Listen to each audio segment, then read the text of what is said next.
Welcome to More Fun with Finance. I'm Dr. William Elliott coming to you from my studio in beautiful uptown Shaker Heights. I'm putting together this little video just as an introduction to your class. This is Fundamentals of Finance, FN5521, and it's intended to be an introductory course to finance. If you have not had any courses in finance up to this point in your college career, this is meant to introduce you to the basic topics, some of the foundations and concepts that we will use in higher level courses in talking about finance. So with having said that, I'm going to switch over to my iPad here, and I'm going to get out of the way so that you can see the syllabus better. Let me start here with the syllabus. These lectures are hosted on YouTube predominantly. I will put a few of them in Canvas Studio, but for the most part, I get better quality out of the video and the audio going through YouTube. And if you need to get in touch with me, over here is my contact info. My office number is 216-397-4584, or you can reach me via email at welliott@jcu.edu. And so this course, here are the goals and objectives of the course. But let me jump down here to a couple of other items I want to point out. I recommend that you read that, but first off, all of the information relating to this course is available on Canvas, so it's crucial that you start there. I've recorded lectures for each of the chapters beyond Chapter 1, and there's reading as well as homework that you'll need to do there as well. I also have put in there some required meetings with me so that I can answer any questions. These are not intended to be lectures. I know this is an asynchronous class. However, I think it's very important that I touch base with you occasionally throughout your studies in this class, just to make sure that you're not missing anything and make sure you're on track. Another thing that I want to point out, when you are in Canvas, when you look at your grades, those grades that you see in there, in fact, it will compute a course grade for you. That grade is not correct. That is not an indication of your grade in the class. I don't use the Canvas grading system at all, other than to report individual grades. So you can see what you got on your homework, you can see what you got on your reading, you can see what you got on your exam, but when it comes to putting all of those together into a course grade, Canvas is not going to do that properly for you. I have not weighted things in Canvas.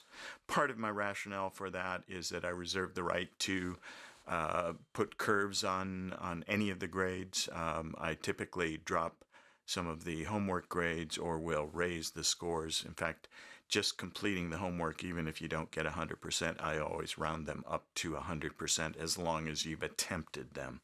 If you haven't attempted it, that's a 0, period. And obviously you should attempt all of the homework. Same thing with the reading. There are no deadlines other than the end of the semester. The other thing I want to point out about the Canvas site is that I have required that you follow the reading and the material through in a sequential fashion. In other words, you can't jump ahead. There are prereqs embedded in Canvas that disallow you from getting to the material that's further later in the text. So make sure that you follow that sequence. If you have any problems with that, just let me know. But I've done that on purpose because essentially that earlier material will help you to understand the lighter material in the text. Calculators, I use a BA2 Plus to demonstrate the time value of money elements, and we'll use that in doing valuations and things of that nature. So I strongly recommend that you get a calculator. Like I said, the BA2 Plus is just one that I'm using, And so if you have one, it's much easier to follow along with that particular calculator. Oh, while I'm talking about calculators, I should obviously talk about the text too. We're going to be using the SmartBook 2.0 in McGraw-Hill's Connect product. So Connect is their platform for delivering not only the textbook, but also homework problems and things of that nature. So when you do go in to start your first reading or your first homework, McGraw-Hill will automatically say, "Hey, you haven't logged in yet. Let's sign you up," and they will charge your credit card for the textbook. It's a great textbook. It's in its 2024 release. I think that's at least the 10th or 11th edition. It's been around a while. Really great authors, very well written, very clear, and fairly concise too. So make sure that you get in there. And again, if you ever encounter any difficulties, I'm here to give you a hand and try to work around those things and help you. In terms of prereqs, certainly would strongly recommend that you have the AC 5521, the EC 5521, and preferably EC 5522. I mean, if you don't have all of those completed, or if you're finishing some of them as you're starting this course, it's not the end of the world, but you may find it more difficult. So try to make sure that you have those complete. In terms of grading policy, you can see it right here. The SmartBook 2.0, basically there's 15% or 15 points for reading and completing the questions that they will pepper throughout the readings. The SmartBook 2.0 is I think it's a nice product, because what it does is that you can begin reading, and then as you get partway through a particular section, it will come back and ask you questions about the material that you've just read about. If you answer those questions correctly, then you move along. If you don't, then it puts you back to that section and says, "Hey, take a look at this section again." Maybe you'll get a better idea of what's going on in that material. If that doesn't help, again, I'm always here. You can contact me via email, or maybe we could talk about it in one of my required office hours or face-to-face meetings. The homework's worth another 25%, and so there we have 40% of the grade is determined by simply reading the material and doing the homework. The other 60% is based upon the midterm and the final, with 25 on the midterm and 35% on the final. And then grade points convert into grades based upon this. As I said, the office hours are typically by appointment. This semester I am teaching face-to-face in the undergraduate program. So I have office hours on campus from 12:30 till 3:30 on Monday and Wednesday if you'd like to meet face-to-face, but we can certainly do a Zoom at virtually any other time that is convenient for you. That pretty well covers the front end of the syllabus. Here is the actual syllabus itself with the material that we're going to be covering. The first chapter, there is no lecture on this. It basically is introductory to the course. It gives you an idea of what is finance, why are we studying it, what's its importance, and then we get into financial statements and long-term financial planning, and that will actually cover looking at ratios, financial ratios, things like ROE, ROA, PE, market to book, various measures of efficiency, various measures of profitability, measures of liquidity and solvency. So very important. That kind of lays some of the groundwork for how we understand and how we evaluate a corporation. The next set of material, evaluation of future cash flows, and chapter 5 and 6 are really, really crucial. to understanding the rest of the material. Chapters 5 and 6 get into what's called time value of money, TVM for short. And what that does is we're talking about how do we move money from today out into the future, or from the future back to today. Why would I want to move it into the future? Well, you can think of, suppose I put money into a CD and that CD is earning 5% and it compounds monthly. How would I know that when I put $1,000 in there, how would I know what it's going to be worth in 2 years at 5% compounded monthly? That's what we talk about in time value, when we're discussing time value of money. The reverse of that is taking a future value and bringing it back to today. Well, if I have a project that is going to pay me $5,000 each year for the next 5 years, then I have to figure out, well, what am I willing to pay for that? Clearly not 25,000. That would be 5 times 5,000, but because it's money that's out in the future, and there's a potential that maybe that money never actually materializes. So what is the actual value that I would pay?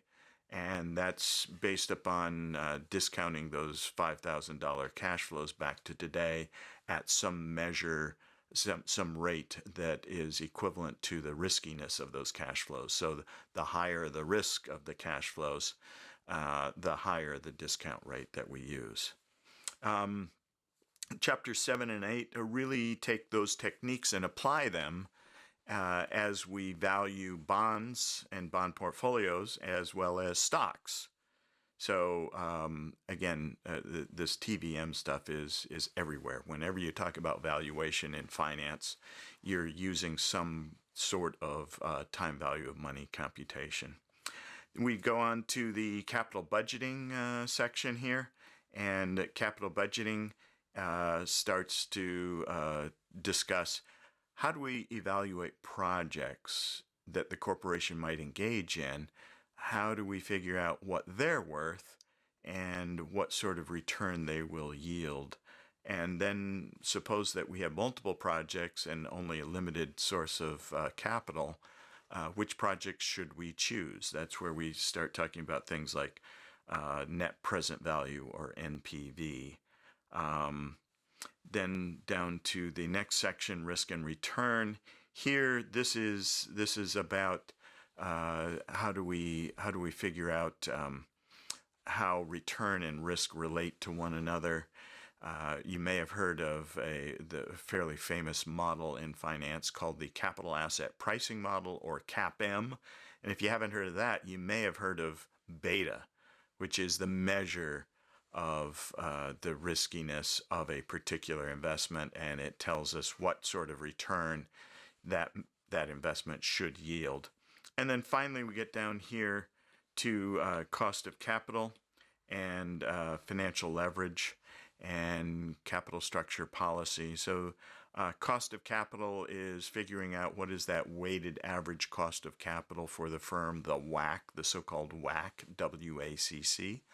And then the last chapter looks at what amount of debt versus equity should we use to fund our the purchase of our assets.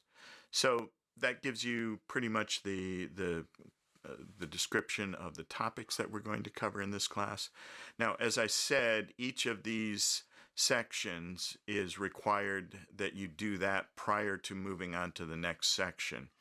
And then, so that means that you're going to have to complete chapters 1 through, let's see, why is my pen not working here? Oh, there we go. Nope, that's still not working. Oh, well. There we go. That will help. All right, so let me turn that to yellow. All right, so so basically you're going to have to read this first chapter and then the next 3 prior to moving into chapters 5 and 6. And similarly, before you get into chapters 7 and 8, you have to finish up 5 and 6. And then you will be required to take the midterm exam at that point. Wherever you are, at whatever point in the semester, you can take that midterm exam. but you do need to let me know when you are going to take it. And I will go in and I will check and make sure that you have completed all of the material up until that point. And then, and only then, will I open up the midterm exam for you. Likewise, with the second half of the material, you'll have to complete each chapter in order to get on to the next section. And then, of course, you'll have to complete all of the chapters before you take the final exam. The final exam is cumulative, so don't forget what you did on the midterm, because you will see some version of that again on the final exam. These exams are going to predominantly be matching and multiple choice. And so it shouldn't be too difficult. You will be allowed to have a calculator, and you will be allowed to have a formula sheet. So you don't have to memorize these formulas. I just want you to know how to use them. Any of the numbered formulas in the book will be on that formula sheet, and you'll have access to a financial calculator like this. This happens to be the BA2+. By the way, it comes in different colors, so if you don't find one that's all black, some of them have a silver face to them. So anyway, that's it in terms of the syllabus, and I believe that pretty well covers the basics of the class. I'm looking forward to meeting you all, and like I said, I do have required office hours so that we can meet and I can make sure that you don't have any questions that have not been answered, and you can schedule that at your convenience. I'm available most days of the week, and at most times during the day. I do teach this semester Monday, Wednesday, and Friday from 9:30 to 11:30, and then I do also have office hours from 12:30 to 3:30 on Monday and Wednesday. But other times we could meet. In fact, during those office hours, we could actually do a Zoom meeting if you'd like to, or it could be in the evenings. I know that many of you probably are working. So I do look forward to having you in the class, and I hope that the lectures are useful and that the rest of the material is helpful as well. And I wish you the best of luck as you complete this course. Thanks very much. Have a good evening.